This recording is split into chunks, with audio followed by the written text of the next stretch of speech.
Hello, my name is Velvet Martinez. I'm going to be talking about Chapter 12, Book 2, Change of Control Ideologies. I'm going to start off with the context.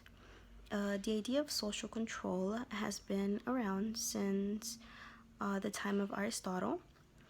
Sociologists who are considered founders of social sciences are Emil Durkheim, Karl Marx, Max Weber, who granted ideas on social control.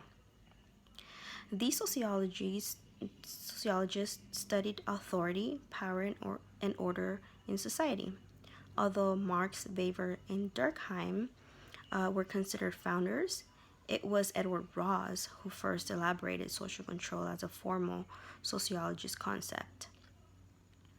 Public opinion, education, religion, art, enlightenment, illusion, and morality guide what people do and serve to control behavior. Social control focuses on different integrations in sociological literature.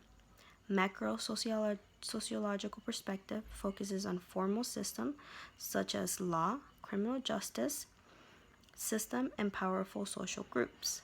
Macro sociological also examines how formal social control agents and actions inhabit rule-breaking behaviors, oppression, fear, and alienation. Micro sociological perspective focuses on informal system, for example, self-esteem, family, school, and peer groups. Microsociological perspective attempts to explain how people confirm by internalizing and externalize external source of control. Race, 1951, one of the first sociologists to study the relationship between personal and social control. He felt that social control began with individuals. He argued that juvenile delinquency results from lack of social rules, failure to internalize socially prescribed norms and behaviors, and third, a breakdown of internal controls. Reckless, 1961. In his containment theory, he had a broader analysis of how personal factors interact with social control.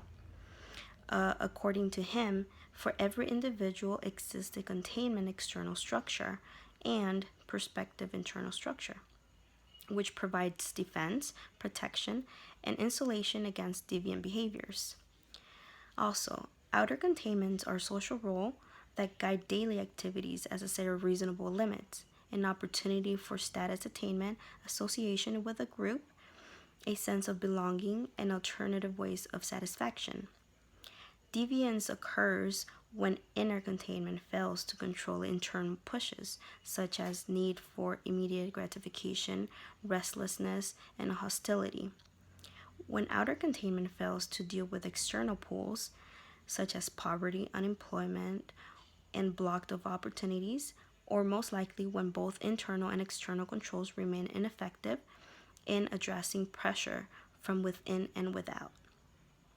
For Mazda, 1964, he assumed that adolescents sense a moral obligation to abide by the conventional bind between a person and the law.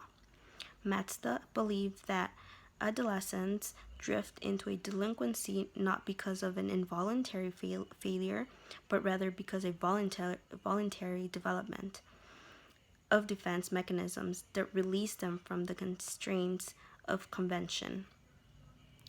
Examples are that they use denial of responsibility, injury, victim, condemnation of the condemner, and appeal to higher loyalties as a defense of neutralize their inner sense of guilt.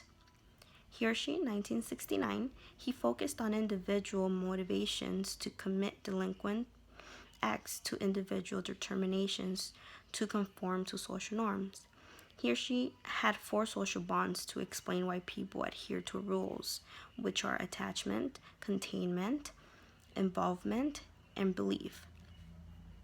Hiroshi social bonds theory has made social control theorized to an explanation into conformity rather than into crime and causation. Gibbs, 1981. He defined social control as an attempt by one or more individuals to manipulate the behavior of another individual. He had five types of social control, which are referential, allegative, vicarious, modulative, and preclusive. Black. He explained social control as all of the practices by which people define and respond to deviant behavior. Horwitz, 1990. He developed a systematic typology of social control in terms of style, form, and effectiveness.